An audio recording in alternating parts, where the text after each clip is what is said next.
मागच्या व्हिडिओमध्ये मी परफेक्ट पुरण कसं बनवायचं ते दाखवलं होतं आणि आता या पार्ट 2 मध्ये मी पीठ भिजवण्यापासून सॉफ्ट पुरणपोळी कशी बनवायची ते दाखवणार आहे। तर सर्वात आधी पुरणपोळीसाठीचं लागणारं पीठ मळून घेऊया। इथं मी 1 बाउल गव्हाचं पीठ घेतलं आहे, थोडंसं मीठ घातलं आहे, थोडी हळद घातली आहे आणि आता याचा मस्त सॉफ्ट असा गोळा मळून घ्यायचा आहे। आणि हळद याच्यासाठी घातली आहे की फक्त पुरणपोळीला छान कलर यावा।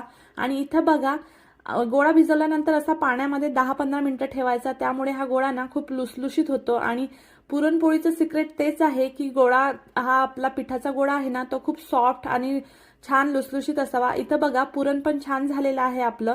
आता तवा ठेवला आहे पुरणपोळी करण्यासाठी गरम करायला।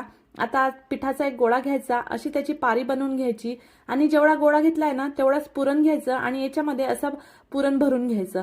पुरण भरून झाल्यानंतर ना शेवटी असं मस्त व्यवस्थित बंद करायचं, नाहीतर आपली पुरणपोळी फुटेल।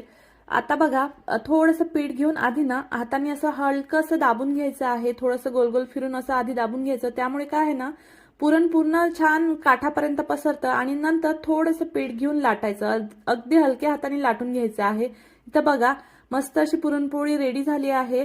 आता बघा आपण तवा गरम झालेला आहे आणि आता याच्यावर पुरणपोळी घातली आणि थोडेसे बबल यायला लागले की नंतर उलटायचं आहे पुरणपोळीला। तर बघा मस्त अशी पुरणपोळी भाजून घ्यायची आहे, छान गोल्डन ब्राऊन होईपर्यंत थोडीशी भाजून घ्यायची आहे, दोन्ही बाजूनी छान भाजायची। इथं बघा किती छान आपली पुरणपोळी फुलली आहे। वरून असं तूप घातलं की या पुरणपोळीची चव ना दुप्पट होते। इथं बघा मस्त असं भरपूर तूप घालून अशी भाजून घ्यायची आणि इथं रेडी आहे आपली अशी मऊ लुसलुशीत अशी पुरणपोळी, जशी ओठानी खावी अशी पुरणपोळी। या होळीला तुम्ही पण ही पुरणपोळीची रेसिपी नक्की करा आणि व्हिडिओ आवडला असेल तर लाईक करा आणि स्वामीज किचनला फॉलो करा।